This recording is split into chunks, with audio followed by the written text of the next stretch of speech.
आप एक बात पर विश्वास कर लीजिए कि आपको कोई भी सुखी नहीं कर सकता। यदि आपको कोई सुखी कर सकता है तो आप हैं। बिल्कुल घनीभूत अर्थात ठोस बात है, इसे समझ लेना। यदि आप अपने विचार के द्वारा, विवेक के द्वारा अधर्माचरणों का त्याग करके धर्म पूर्वक जीवन व्यतीत करते हुए भगवान नाम जप करते हैं तो पूर्व पाप कर्म के अनुसार जब देह रचा गया तो उसमें जो प्रारब्ध दुख सुख का है वो तो आएगा, पर आपको परास्त नहीं कर पाएगा। और आगे आपके लिए महासुख है जो दुख और सुख दोनों से परे है। अखंड प्रसन्नता, अखंड आनंद, वो केवल आपके करने से होगा। उपदेश मिल सकते हैं, मार्ग बताया जा सकता है, आपको सहयोग मिल सकता है, पर चलना आपको होगा। यदि आप नहीं चले तो ये कहीं भ्रम हो कि मैं कहीं जाऊं और मेरी दुख निवृत्ति हो जाए, तो इस भ्रम को छोड़ देना आप। क्योंकि हम आप तो बहुत छोटे जीव हैं, अर्थात बहुत लघु तपस्या, लघु पुण्य वाले हैं। हम उन महापुरुषों की बात करते हैं जिन्होंने आजीवन ऐसा तप संचय किया, फिर भी उनके शरीर में भारी से भारी दुख देखे गए। ये दुख और सुख एक भ्रमात्मक इंद्रजाल है माया का, ना दुख है न सुख है। जैसे जो सपने सिर काटे कोई, बिन जागे दुख दूर न होई। ऐसे स्वप्न में तुम चक्रवर्ती सम्राट बन जाओ तो जगने पर तुम थोड़ी रहोगे, तुम जो हो वही होगे। हम भगवान के चिदानंद अंश हैं। ये भूलकर हम अपने को स्त्री पुरुष, अच्छा बुरा, धनी निर्धन, दुखी सुखी आदि आदि बहुत सा प्रपंच है, इसे हम अपने दिमाग में बैठा लिया है। जब तक आप ये प्रपंच नहीं छोड़ोगे तब तक आपको सुखी कोई कर ही नहीं सकता। क्योंकि दुखालयम नाशवान संसार का तो तुमने अस्तित्व रखा है। अगर ये किसी के दूर करने से होता तो स्वयं जगत गुरु परब्रह्म परमात्म तत्व भगवान श्री कृष्ण सामने हैं और अर्जुन को कह रहे हैं, मात्रा स्पर्शास्तु कौन्तेय शीतोष्ण सुख दुखदा आगमा पायनो अनित्यास्तास्तितिक्षस्व भारत। हे भारत, हे अर्जुन, ये आने जाने वाले अनुकूलता प्रतिकूलता, गर्मी शीतलता, अर्थात काम क्रोध लोभ मोह मद मत्सर अपमान निंदा, ये सब ताप पहुंचाते हैं। अनुकूलता सम्मान यश कीर्ति धन वैभव, मानी हुई मान्यता, ये सब शीतलता पहुंचाते हैं। ये उष्णता और शीतलता, अनुकूलता और प्रतिकूलता आने जाने वाले हैं। भगवान ये नहीं कह रहे मैं मिटा दूंगा, कह रहे तास तितिक्षस्व भारत। हे अर्जुन, ये तुम्हें सहना होगा। यदि तुम इसे सह गए तो तुम्हारे हृदय में ऐसी स्थिति प्रकट हो जाएगी कि फिर ये स्पर्श भी नहीं कर पाएंगे। सहने से तुम्हारी भक्ति बढ़ेगी, तुम्हारा चिंतन बढ़ेगा, तुम्हारा स्मरण बढ़ेगा।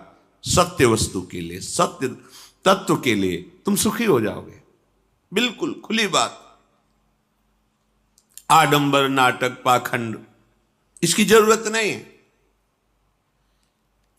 प्राकृतिक भोगों में सुख बुद्धि, देहाभिमान, विद्या रूप महत्व कुल धन यौवन अभिमान, यही तुम्हारे दुख का मूल है और ये कोई दूसरा नहीं हटा सकता।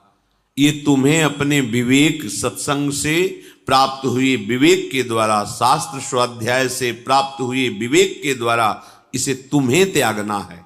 दुख तुम पकड़े हो तो छोड़ा कौन सकता है? छुड़ाना तो आपको ही पड़ेगा। अगर कोई वादा करता है कि मैं आपको दुख रहित कर दूंगा, मुझे आज तक समझ में नहीं आया।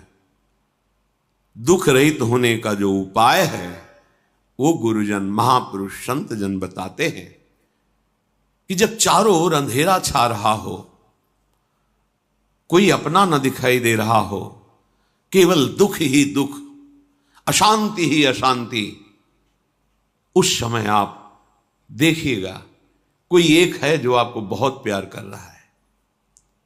वो हमारे प्रभु हैं। आप जिनकी तरफ पीठ किए हो और जहां दुख है उधर मुख किए हो, वापस घूमो, सन्मुख होइएगा। सन्मुख होए जीव मोहि जबहि, जन्म कोटि अघनाशों तबहि। करोड़ों जन्मों के पाप नष्ट कर देते हैं भगवान। जहां प्रभु की तरफ हुए तो पता चला बहुत जन्मों से बिछुड़ा था, वो मेरे स्वामी मिल गए। भारी से भारी संकट की निवृत्ति के लिए एकमात्र उपाय भगवान श्री हरि का आश्रय, उनके नाम का जप। सत्य मान लीजिए, आडंबर से कुछ नहीं होना।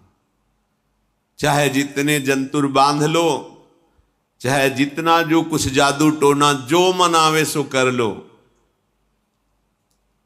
बारी मथे घृत होए बरु शिकताते बरु तेल, बिनु हरि भजन न भवतरी यह सिद्धांत अपेल। विनिश्चितम बदामिते नान्यथा वचांस में हरि भजंती नरा। अटल बात है, यदि भजन नहीं करोगे तो तुम्हें कोई सुखी नहीं कर सकता। तात्कालिक आपको ऐसा लग सकता है मेरा काम बन गया, नहीं, वो तत्कालिक है।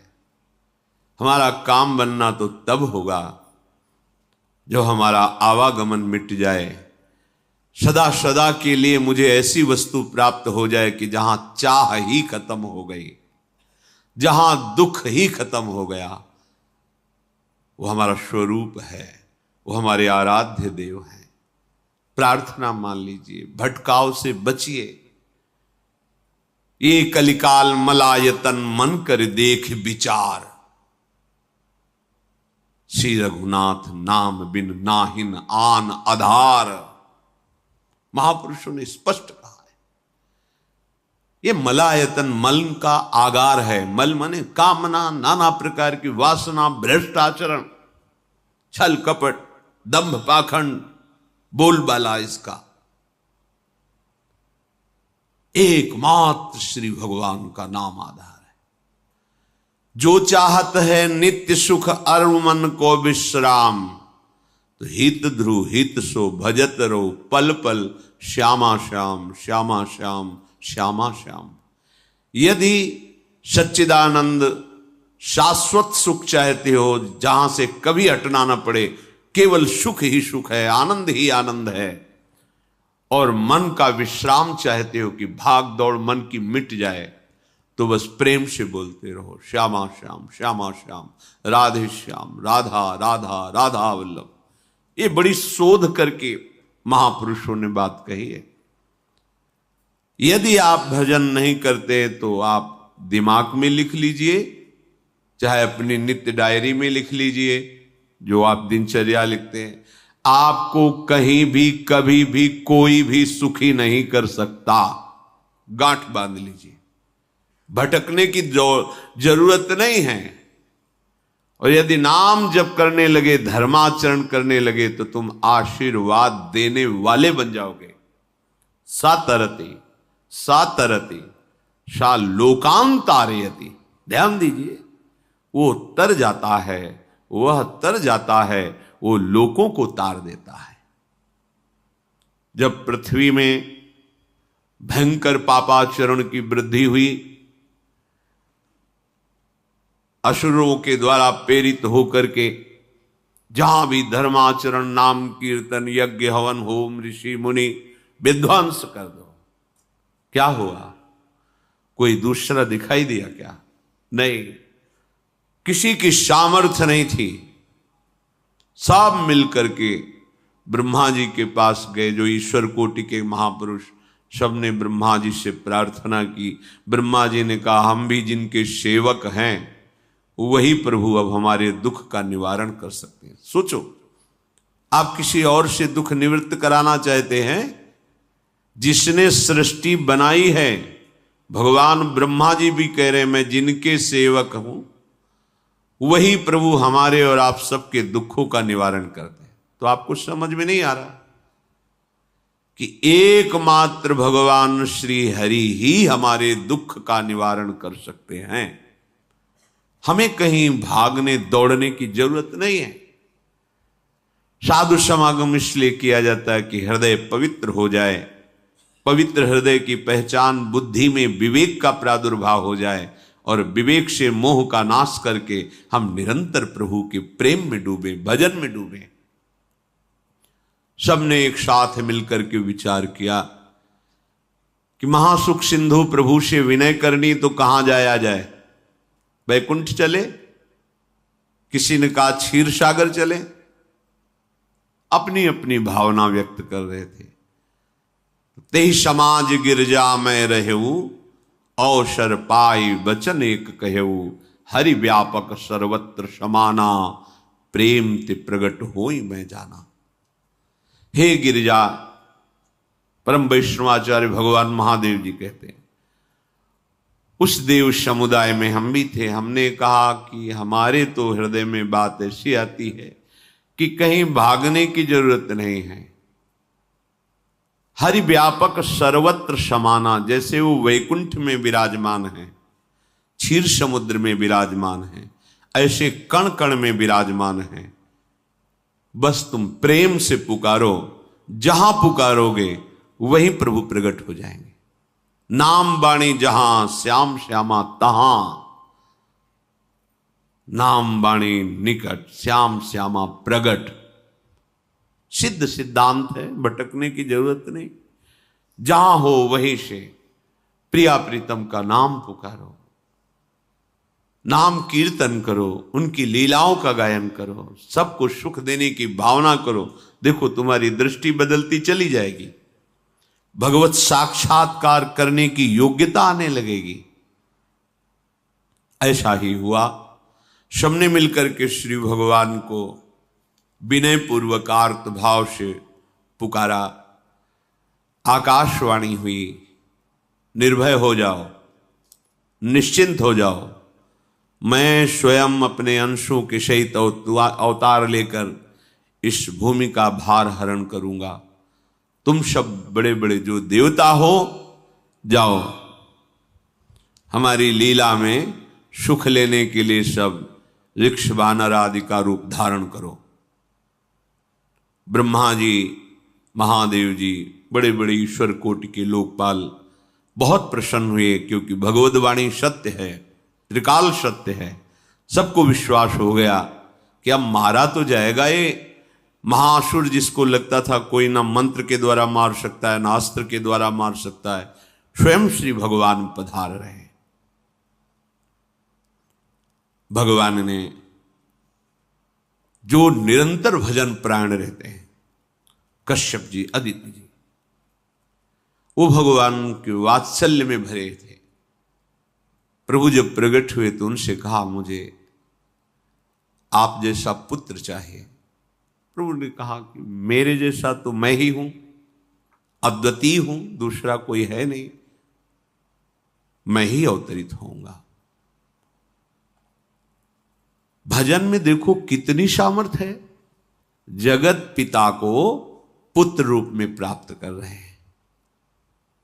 वही चक्रवर्ती सम्राट अवधपुरी के नरेश महाराज दशरथ जी के रूप में, जिनके महामहिम अद्भुत सौभाग्य प्राप्त करने वाली 3 ये रानियां, श्री कौशल्या जी, श्री कैकेयी जी, श्री सुमित्रा जी।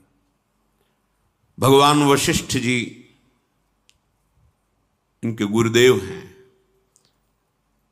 प्रायः बड़े बड़े महान जो राज्य पालक रहे, उनके ऊपर, राजा के ऊपर महाराजा विराजमान रहे। ऊपर से स्वर्गलोक आदि लोकों से भी ये शिक्षा मिली है। देवराजेंद्र तो भगवान बृहस्पति, दैत्यराज बलि तो भगवान शुक्राचार्य। जनक जी तो सदानंद जी महाराज, दशरथ जी तो वशिष्ठ जी महाराज। ऐसा था, क्योंकि जहां हमारा विवेक काम नहीं करता वहां ये ब्रह्मबोध संपन्न महापुरुष तत्काल हमको संभालते हैं। महाराज दशरथ जी के हृदय में प्रबल लालसा हुई कि अब अवस्था व्यतीत होती जा रही है, पर जो गृहस्थ धर्म का परम लाभ है वो तो हुआ ही नहीं। वशिष्ठ जी के चरणों में प्रणाम करके कहा, भगवान एक ही बात की असंतुष्टता है, हमारे कोई पुत्र नहीं है। वशिष्ठ जी ध्यानस्थ हुए, ध्यान में देखा और उनका, तुम्हारा जैसा सौभाग्य अन्य का किसी का नहीं हो सकता। तुम्हारे यहां स्वयं सच्चिदानंद भगवान श्री हरि अपने अंशों के साथ अवतरित हो रहे। श्रृंगी ऋषि को बुलाया गया, पुत्रष्टि यज्ञ करी, उसमें साक्षात भगवान अग्निदेव प्रकट होकर के खीर दिया और कहा अपनी रानियों को पवा दीजिए। वशिष्ठ जी के आज्ञा के अनुसार उस खीर को 2 भाग में किया। प्रथम भाग श्री कौशल्या जी को दिया, जो दूसरा भाग था उसके 2 भाग किए, उसका 1 भाग कैकेयी जी को दिया। अब जो 1 भाग बचा उसके 2 भाग किए और वशिष्ठ जी की आज्ञा के अनुसार 1 माता कौशल्या जी को, 1 कैकेयी जी को दिया। उन्होंने अपने हाथ से सुमित्रा जी को दिया। तो सुमित्रा जी के गर्भ से लक्ष्मण और शत्रुघ्न, कौशल्या जी ने जो भाग दिया उससे लक्ष्मण जी प्रकट हुए, जो रामचरण अनुरागी, अद्भुत अद्भुत हरि प्रेमी। शत्रुघ्न जी भरत चरणों का आश्रय लिए हुए राम जी का सेवन करते। बड़ा रहस्य है, कितनी मर्यादा है। गुरु की आज्ञा से जहां जैसा विधान होना चाहिए वैसा, तो उस बड़ा मंगल स्वरूप। ये महामहिम जगत पावन करने वाली माताएं मानो अपने गर्भ में अखिल ब्रह्मांडों के स्वामी को धारण किए हुए हैं, जिनके गर्भ में अनंत ब्रह्मांड वास करते हैं, उन प्रभु को अपने गर्भ में धारण करने का अनुभव कर रहे हैं। महाराज दशरथ बहुत प्रसन्न है। ये जीवन का परम लाभ है। प्रभु हमारे कोई भी हो, माता पिता भाई बंधु सखा पति प्रीतम पुत्र, कुछ भी, ये तो ऐसे करुणामय कोई भाव रख लो और गाढ़ भाव कर लो तो आपको अनुभव कराने लगेंगे। जिस भाव से आप देखोगे कैसा सुख महाराज दशरथ जी को हो रहा होगा, जिनको गुरुदेव से पता है कि स्वयं भगवान पधार रहे। प्रतिपल इनके दर्शन करके कौशल्या जी, कैकेयी जी, सुमित्रा जी के प्रेम पुलकित रहते हैं। दशरथ जी, अहो भाग्य, साक्षात भगवान पधार रहे। समय व्यतीत हुआ, जोग लगन गृह बार तिथि सकल भये अनुकूल, चर अरु अचर हर्ष जुत राम जन्म सुख मूल। ठीक योग लगन ग्रह वार तिथि सब अनुकूल हो गई। कब? जिसके हृदय में प्रभु का प्रकाश हो जाता है। जो प्रभु के भजन में रहता है तो योग लगन ग्रह वार तिथि नक्षत्र सब अनुकूल हो जाते हैं। जो पे कृष्ण चरण मन अर्पित तो करी हैं का नवग्रह रंग। सब ग्रह नक्षत्र वार तिथि ये जितने भी विघ्न कारक या शुभ कारक है, ये सब शासन में रहते हैं जिसके हृदय में भगवान नाम चल। जिते विनायक शुभ अशुभ ये विघ्न करे नहीं कोई, क्योंकि भगवान का नाम चल रहा है, हृदय में भगवान प्रकाशित हो गए हैं, परमानंद अनुभव होता है। ऐसे भगवान जगत में प्रकट हो रहे हैं। ये तो कभी कभी अवतार होता है, पर ये अवतार होता ही रहता है। भगत के हृदय रूपी महल में अवतार होता रहता है। जो निरंतर भगवत चिंतन परायण अपने अहम को भगवान के चरणों में समर्पित किया तो भय प्रकट कृपाला, यही हृदय में प्रकाशित हो जाते हैं। हृदय में ही दिव्य वृंदावन प्रिया प्रीतम दिव्य लीला। चैत्र का महीना, नवमी तिथि, शुक्ल पक्ष, अभिजीत मुहूर्त, ठीक दोपहर का समय 12 बजे सब लोगों को परमानंद प्रदान करने वाले प्रभु पधारे। शीतल मंद सुगंधित वायु बह रही है, देवताओं की दुंदुभियां बज रही, पुष्पों की वर्षा हो रही, बड़े बड़े ऋषि मुनि नृत्य कर उठे। जैसे साधना को फल मिलता है हृदय आनंद में, आज समस्त साधनाओं के फल स्वयं मंगल मूर्ति प्रभु पधार रहे। सब महात्माओं का, संतों का हृदय अलौकिक आनंद से भरा हुआ है। पृथ्वी जितनी दिव्यता है सब प्रकाशित कर दी। रस भरे फल, औषधियां, दिव्य मणियां, रत्न जो छुपाए हुए अपने गर्भ में थी, प्रभु आ रहे, सब प्रकाशित कर दी। जलधाराएं जो सूखी हुई थी वो भी। जब ब्रह्मा जी ने देखा कि जो भगवान ने आकाशवाणी में कहा था वो सब सत्य हो रहा है, आकाश में ब्रह्मा जी समस्त देवतागण विराजमान होकर के अंजलियों में दिव्य पुष्प लेकर के वर्षा कर रहे हैं। सुंदर सुंदर अलग अलग वाद्य बज रहे हैं। ऋषि मुनि देवता सब स्तुति कर रहे हैं। प्रणाम मुद्रा में सब खड़े हैं, क्योंकि समस्त लोकों का पालन करने वाले भगवान श्री हरि महाराज चक्रवर्ती सम्राट दशरथ जी के भवन में प्रकट हो रहे हैं। तो आकाश में सब ईश्वर कोटि के महापुरुष पुष्पांजलि अर्पित कर रहे हैं। उसी समय भगवान का प्रादुर्भाव होता है।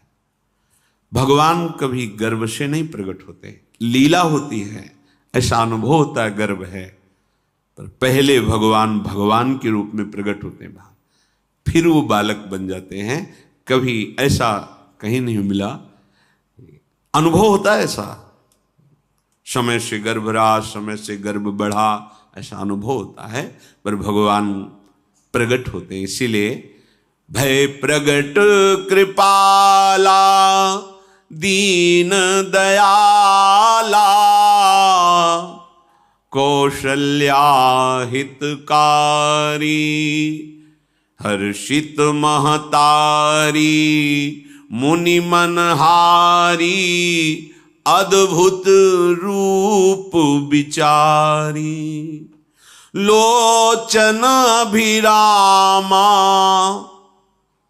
तनु घन श्यामा निज आयुध भुज चारी भूषण बनमाला नयन विशाला शोभा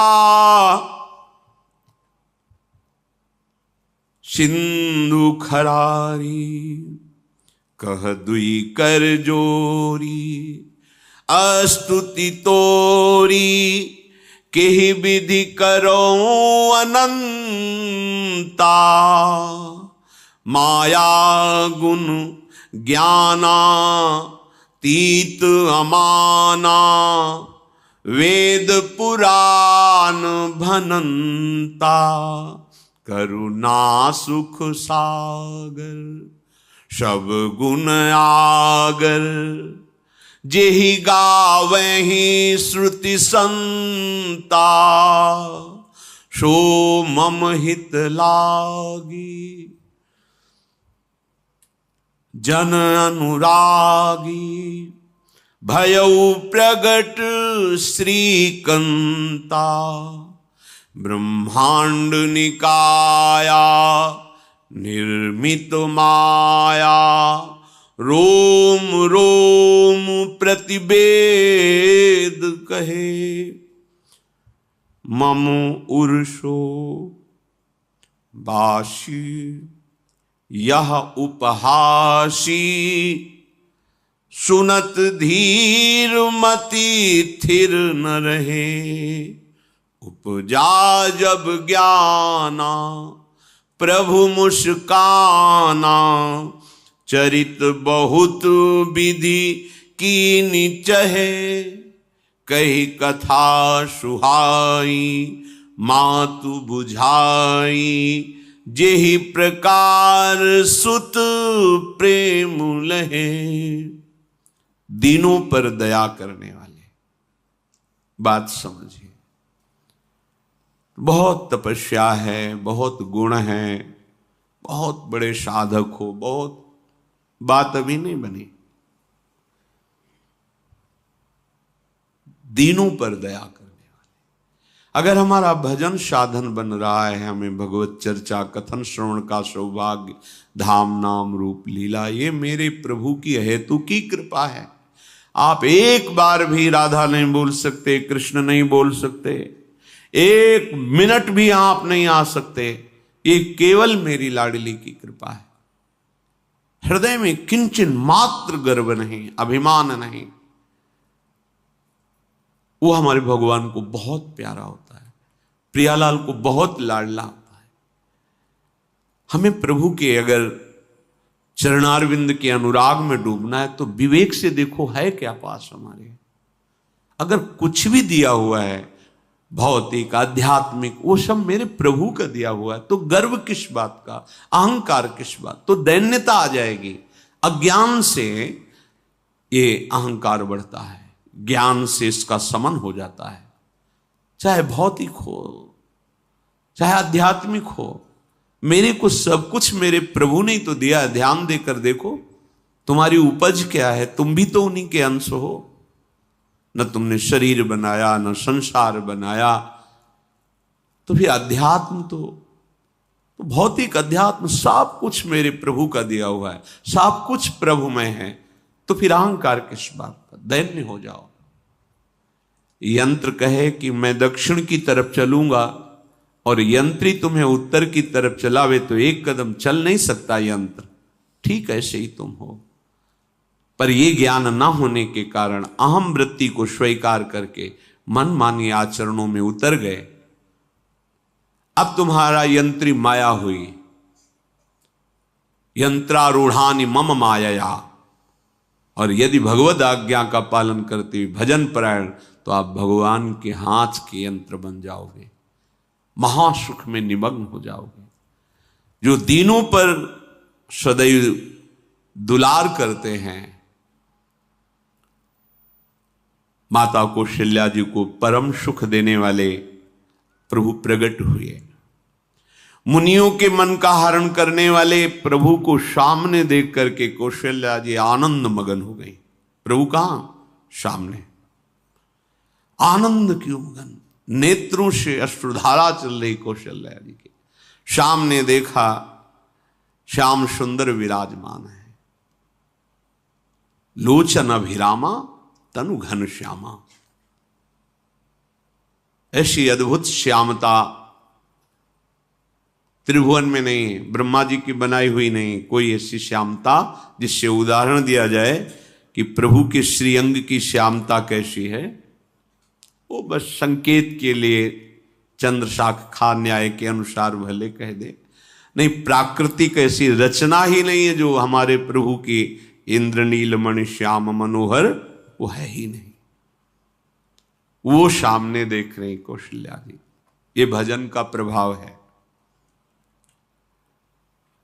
अरविंदाक्ष कमल नयन, देखते ही चित्त चुरा जाए, ऐसे नेत्र हैं प्रभु के। अजान बाहु लंबी भुजाएं। और जब प्रभु जहां प्रकट होते हैं, चाहे वो कंस कारागार हो या अवधपति का महल हो, पहले वैभव से प्रकट होते हैं। ऐश्वर्य स्वरूप, समस्त आयुध समस्त वैभव, दिव्य आभूषण बनमाला चार भुजाएं, शोभा के समुद्र, आसुरी वृत्तियों का, भावों का, व्यक्तियों का नाश करने के लिए प्रभु प्रकट हुए। इसीलिए प्रभु से भी बढ़कर प्रभु का नाम है। वो व्यक्ति का नाश नहीं करता, वो वृत्ति का नाश करके भगवत दासत्व प्रदान कर देता है। बहुत अपार महिमा भगवान नाम की है, प्रभु के नाम की है। प्रभु प्रकट होते हैं तो दुष्टों का विनाश करते हैं, लेकिन प्रभु का नाम जिसके हृदय में प्रकट होता है, दुष्टता का नाश करके उसे जगत पावन करने वाला बना देता है। तीर्थी कुर्वन्ति तीर्थानि, वो जहां चरण रख दे उसे निष्पाप कर देता है। भूमि को, वायु को निष्पाप कर देता है जिसकी जिह्वा पे नाम चलता है। मैया ने देखा, कौशल्या जी ने, जगत के स्वामी सामने विराजमान, दोनों हाथ जुड़ गए। हे अनंत, मैं कैसे आपकी स्तुति करूं? वेद पुराण ये सब स्तुति करते हुए हार गए। नेति नेति कहकर आपका पार नहीं पाए। माया से, गुणों से, ज्ञान से भी आप परे हैं, असीम हैं, अनंत हैं। श्रुतियां, संतजन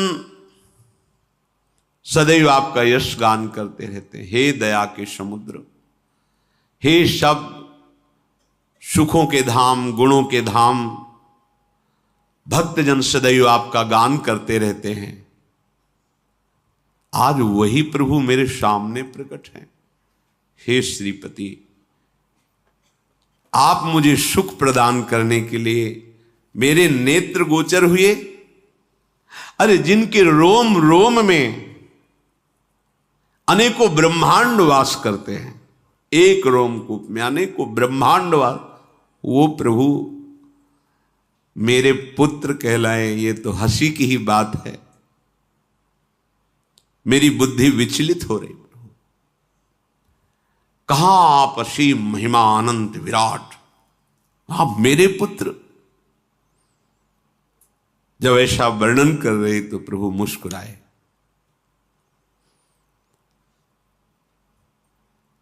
बहुत प्रकार से मैं आपको सुख देना चाहता हूं, इसलिए पहले मैं इस रूप में आया हूं कि आपने जो भजन करके मांगा था कि मेरे जैसा पुत्र हो, तो देखो मैं ही स्वयं, मेरे जैसा और कोई है ही नहीं, मैं ही स्वयं आया हूं। तुम्हें याद है? याद, स्मृति आई। हां प्रभु। फिर प्रभु अब इस रूप में नहीं। माता पुनि बोली सोमति डोली, तजहु तात ये रूपा, की जैसी सुलीला अति प्रियशीला, यह सुख परम अनूपा। हाँ हाँ प्रभु, याद आ गया। ओहो, अहो भाग्य, अहो भाग्य। तो फिर प्रभु ये रूप छोड़ो और जो सुख देने के लिए आप पधारे हो वो रूप धारण करो। प्रभु जब आप हमारे पुत्र बनने के लिए आए हो तो फिर शिष्य रूप धारण करो। जो ही माता कौशल्या जी ने ऐसे वचन उचारे तो सुनी बचन सुजाना, रोदन ठाना, होई बालक सुरभूपा, यह चरित जिगावहि, हरि पद पावहि, तेन परहि भवकूपा। इतना सुनते ही सुजान भगवान श्री हरि नवजात शिशु होकर के रोने लगे। जो इस पावन चरित्र का गान या श्रवण करता है वो कभी दोबारा इस संसार में जन्म नहीं लेता है। भगवान के कैसे महामहिम चरित्र देखो, अभी भगवान प्रकट हो रहे हैं और उसका फल बता रहे कि जो भगवान की इस पावन लीला का गायन या श्रवण करेगा, दूसरे साधन बने ना बने, निश्चित वो भगवत प्राप्त हो जाएगा। इसका फल ही है ये चरित जे गावहीं हरिपद पावहीं ते न परहीं भवकूपा। ब्रह्म ऋषियों के लिए, गौ देवता संत भक्तों के लिए स्वयं भगवान लीला सुख प्रदान करने के लिए अवतरित हुए हैं। सतोगुण रजोगुण तमोगुण से अतीत भगवान का चिदानंदमय देह है, मनुष्य रूप में ही प्रकट हो रहे हैं। पर ये मायाकृत नहीं, ब्रह्मा की सृष्टि का नहीं है। चिदानंद सच्चिदानंद रूपाय, ऐसे ही चिदानंदमय देह तुम्हारी विगत विकार जान अधिकारी। निज इच्छा निर्मित तनु है, कर्म बंधन से नहीं, प्रकृति के अधीन नहीं, प्रकृति को अधीन करके स्वयं की इच्छा से आत्मस्वरूप सच्चिदानंद भगवान का विग्रह है। अब शिशु का रोदन सुन करके जैसे समुद्र में ज्वार भाटा आ जाता है, ऐसे महाराज दशरथ जी के भवन में सुख सिंधु की बाढ़ आ गई। महारानी कौशल्या जी ने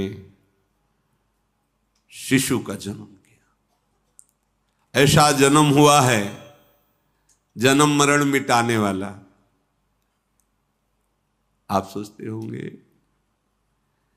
कि ये प्रिया प्रीतम के अनुरागी, हम आपको सच्ची कहते हैं, हम इनकी बात कर रहे हैं ना तो दिमाग में रील कुछ और ही चलती है। हमें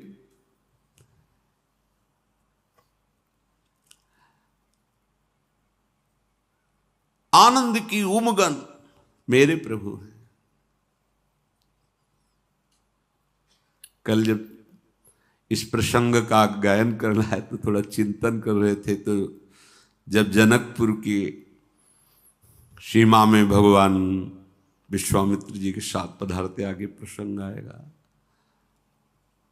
और जानकी जी जब पुष्प वाटिका में प्रभु की जब दृष्टि पड़ती है और दोनों दृष्टि मिलती है, तो उस समय दिखाई दे रहा था इतना भी अंतर नहीं था, इतना भी अंतर नहीं था। तो बता रहे प्रिया प्रीतम, इतना भी अंतर है। उनके जब नेत्रों में केवल देख रहे थे तो वही नेत्र थे, रूप और स्थान अलग था, लेकिन नेत्रों में वही था जो देखते, जो यहां देखते वही वहां दिखाई दे रहा था।